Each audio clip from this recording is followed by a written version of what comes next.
back to Pi, and today's topic is chain rule. All right, so derivatives day 4, and today's topic is chain rule. Please note today's topic is very important to the unit because you're going to have to use chain rule as you advance in derivatives a lot, and basically it needs to be very smooth with you, and you need to be very good at it. It's not complex. It just takes some time sometimes for some people to get their heads around it. But I'll explain it more as we move on. All right, so chain rule, it's used to differentiate composite functions. So we looked at various rules such as product and quotient rule. We looked at addition and subtraction rules for derivatives. This is for composite functions. So if you guys can remember, a composite function is a function that is made up of one function being put inside another. Basically, it's when there's multiple functions that are combined together to make one function, right? And it is represented. I'm gonna use the red color here. It's represented by an open circle. So if you see f with an open circle g of x, what that means is the function g of x is inside the function f of x. So that's what that means. And if you guys want, please review composite functions. For some of you, might be a long time.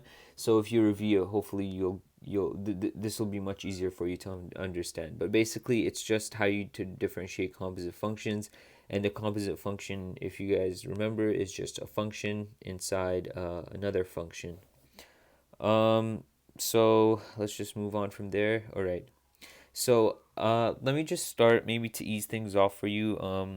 Let us start by decomposing a function. All right. So decomposing a function is the opposite. Basically, we look at a composite function and we break it down into its original functions. Right. So I want to do this activity because it'll get you more comfortable and get you prepared for the chain rule. All right. So let's start off with a. H of x is equal to, in brackets, 1 plus x to the power of 20, all to the power of 30.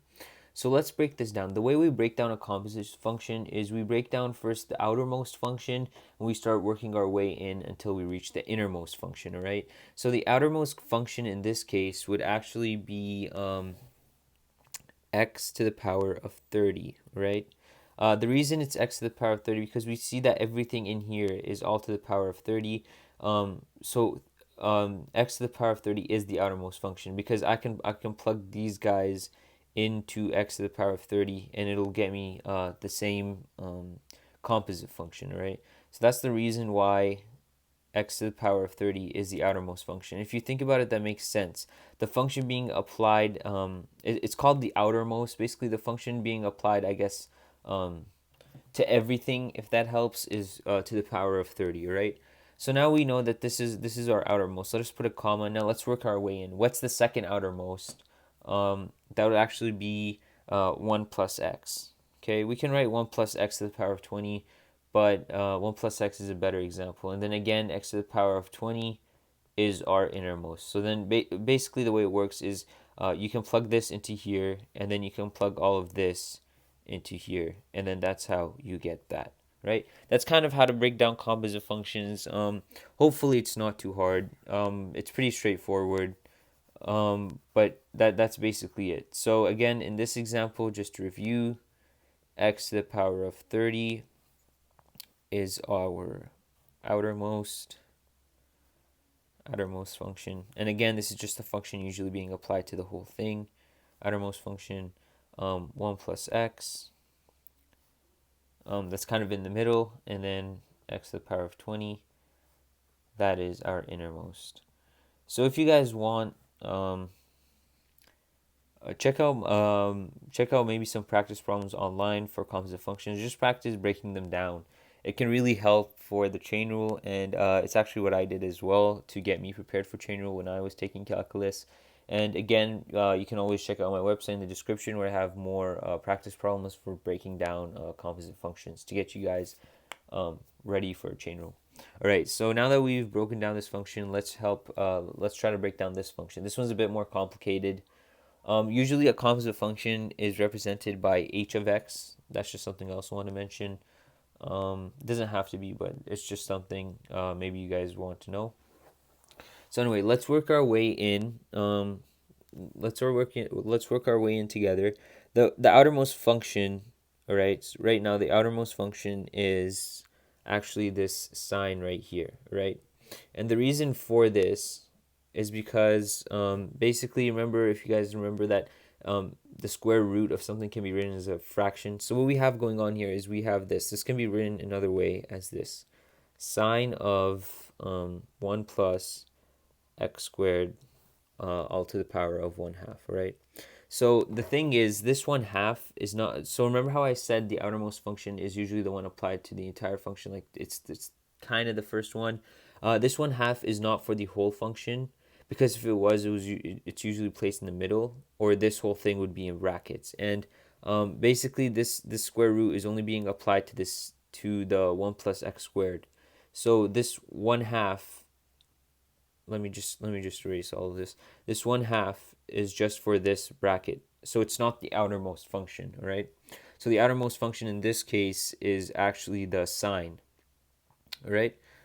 So let's just write this down. Sine x is the outermost function. And just a quick thing, a way to check this is, you just like I did earlier, you can make sure everything works if you plug the innermost into the order. So going backwards, plug in the innermost into the second innermost and second until you reach the outermost, and see if that matches your same the original composite function. All right. So here, the outermost function, as I said, is sine x. And then as I move in, the second outermost function is actually this x to the power of half, or the square root of x, same thing. And the reason, again, because it's being applied to this whole bracket, so it is the second outermost function. And then if we keep on working our way in, 1 plus x, and then lastly our innermost function is x squared, all right? And again, we can check this, because if we plug in x squared into 1 plus x, we get 1 plus x squared, all right? If we plug in 1 plus x squared all into this, we get the square root of x squared, or 1 plus x squared all to the power of half.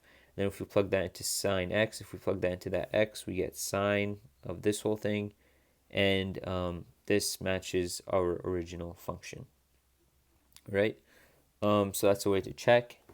So now we know that we decomposed this function correctly. So now let's move on to the actual chain rule. This whole time I was just talking about composite functions. Let's actually focus on the chain rule. So the chain rule is it's pretty straightforward. It basically says the derivative of a composite function is equal to first the derivative of the outermost function, or the derivative of f of g of x, times the derivative of the other function, or g prime of x, the function inside f of x, right? G must be differentiable at x, and f must be differentiable at g of x. There is another way you can solve chain rules. It's using this method. It's not as popular, and some people find it more complicated. And generally, the method that I have in the box is the one that is more commonly used, because it's easier. So I will not actually be reviewing this method, but if you guys want, please check out my website. In the notes, I do talk about this method. But anyway, going back to the chain rule in the box, basically, if we have a composite function made of f of g of x, first we differentiate f of g of x, and then we differentiate g of x, right? So that's how it works. So let me just move on to the key rule. So the first key rule is differentiate the outermost function, and then differentiate the second outermost function until you have differentiated the innermost function. So basically, you work your way in. First, you differentiate the outermost. It's kind of like what we did in decomposing. So first, you would differentiate sine, and then you'd differentiate this, and then you differentiate this. So you'd work your way, and you differentiate everything until you reach the innermost function, and then obviously you stop. And then the second rule is multiply each function you differentiate. So when I differentiate something, I just multiply it with the next thing I'm going to differentiate until I reach the innermost function, right? So these are the two rules. If you guys are still having difficulty understanding it, I'm going to show examples after this. But if you want to pause and write these down, these are pretty much the key rules in differentiation for chain rule. You first differentiate the outermost function, and then differentiate the second outermost function, and then you work your way in until you reach the innermost function. The easiest example of a composite function obviously would be if there's only two functions in which one function is inside the other, but that is not necessarily the case, as I have just proven with this, in which case we have multiple functions, one inside the other. And then the second rule is multiply each function you differentiate, right? So with that said, let's get started with this example. Y is equal to sine 2x, all right? So this one's fairly easy. It actually only has two functions. Again, let me start differentiating, all right? So I'm going to write y prime. And please show all your work. Don't go in a rush for now. You'll soon get better, and then you'll be able to do this in your head flawlessly, right? So the first function, if you guys can notice, is actually sine, right? Sine is the outermost function in this case. Sine is the outermost function. And the reason for this is because the sine function is being applied to the 2x, and there's nothing else. So the sine function is the outermost. Actually, before I differentiate, let me just write the pattern, right? So sine x is my outermost function, right? And then the only other function there is after sine x is just the 2x, right? And this makes sense again because if you plug this into x, you'll get sine 2x, which is the right composite function. So we know that this is the right order, right? So since basically sine x is the outermost function, right? Outermost. I'm just going to write outer. And then the 2x is the innermost, which is inner, right? And this one's easy because it's only two functions, so it's pretty straightforward. So again, going back to differentiation rules for chain rule, first you differentiate the innermost. So again, if you guys can go back to your trigonometric rules, what is the derivative of sine x, all right? The derivative of sine x is cosine x, all right? But the way you're going to write this is you're not going to write cosine x. You're not going to write this. You need to still remember the 2x, right? So all you do is actually, it's pretty straightforward. All you do is you just write cos 2x, right? Basically, nothing happens to the 2x. It just stays there, and you only differentiate cosine. And then if we remember our second rule for chain rule for differentiation is you multiply everything you differentiate. All right, so now I have differentiated sine x, but 2x is still remaining. I still need to differentiate this. So if you guys can remember, the second rule is we multiply each function we differentiate. So I'm going to put a multiplication sign, and now I can find the derivative dy over dx of 2x. Right, so now I'm going to start a new line, cos 2x times the derivative of 2x is just 2 because again x is only to the power of 1. When that 1 comes down, it multiplies with a constant multiple, which is 2. 1 times 2 is obviously 2, and the x is now to the power of 0. Since 1 minus 1 is 0, x to the power of 0 is only 1, and then again 1 times 2 is only 2. And that's it. You can write it another way. You can write this 2 cos 2x. It means the same thing, but that is it. That is the final answer. So that is the derivative of that composite function. So one thing I want to highlight is that again, first I differentiated my outermost function, and the 2x, I just left it there, all right? I did not touch the 2x. Just leave the 2x, leave all the functions that you still haven't differentiated still in the outermost function, and still part of the composite function.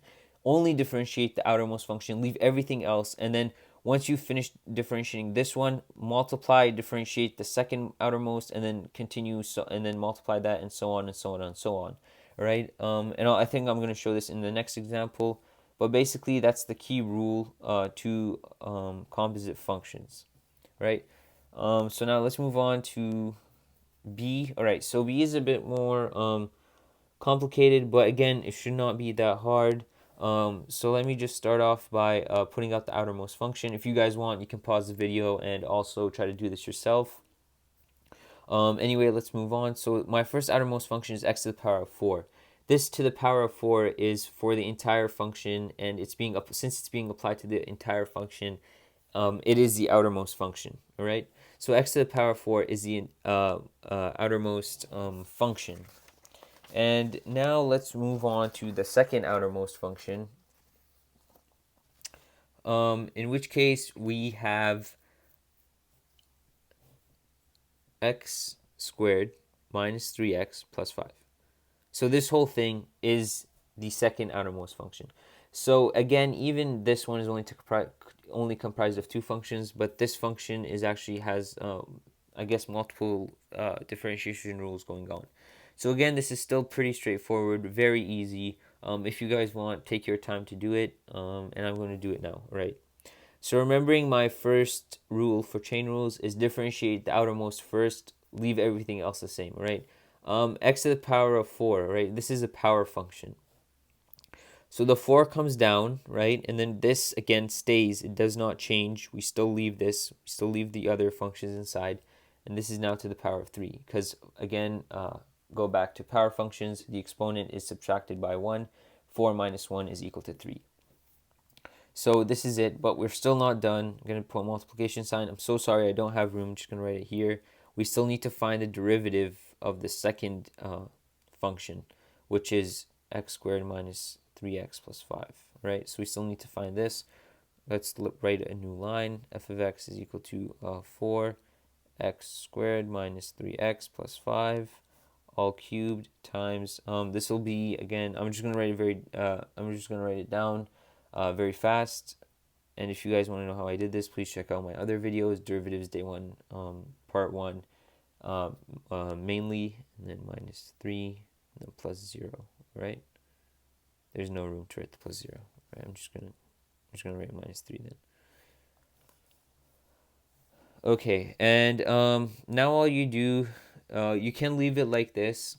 It's totally fine, even though some people might think it's a bit big. That's all right. You can just rewrite it. I'm gonna rewrite it like this: squared minus 3x plus 5, all cubed, 2x minus 3. All right. So even though it seems like it's long, you're actually done. This is the derivative of this function, right? And that's pretty much it. That is the key idea to this. That's a key concept. Basically, just keep on practicing doing this. I'll try to find. Okay. I'm just trying to find for you guys something else, for example, that can help. I guess we can do this. I found another problem here in my notes, so I'm gonna add that as well. But basically, just keep on trying to practice this, and just remember those two chain rules that I mentioned.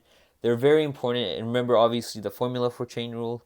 So let's differentiate this. Y is equal to sine x all to the power squared. Again, if it's in the middle, if the exponent is in the middle for a trigonometric function, that means it's for the whole thing. So this is the same thing as seeing this. This is the same thing, right? They mean the same thing. Same, right? However, if a question told you this is not the same. You have to be very careful with this. What this means is sine, only the x is squared. The sine is not, right? So you guys have to pay attention to that. But if, again, the exponent is in the middle, that means it's for the whole thing. That means sine x all squared. Just trying to make some room here.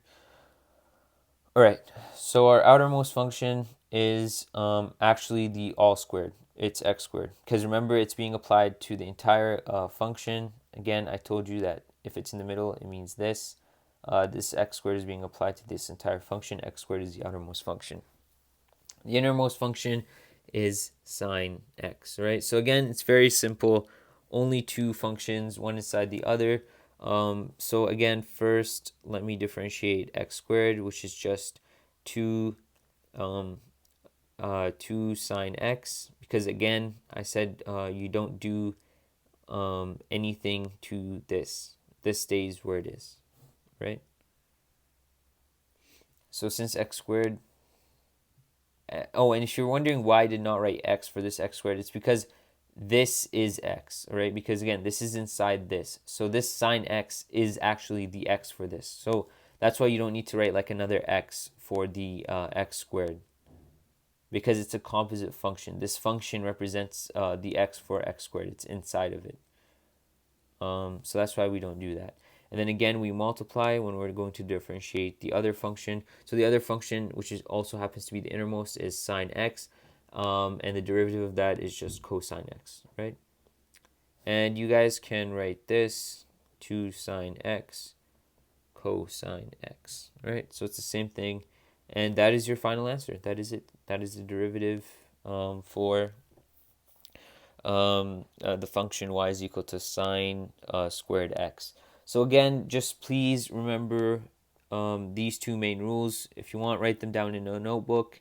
Also remember the formula for derivatives. It's very important. Other than that, that's it. Thank you guys so much for watching. Please check out my website. I can't stress this enough. I have notes to all these topics related to derivatives. I have practice problems with varying levels of difficulty. So I have easy questions, intermediate questions, and hard questions. And then I also have answers to all those problems with full work shown.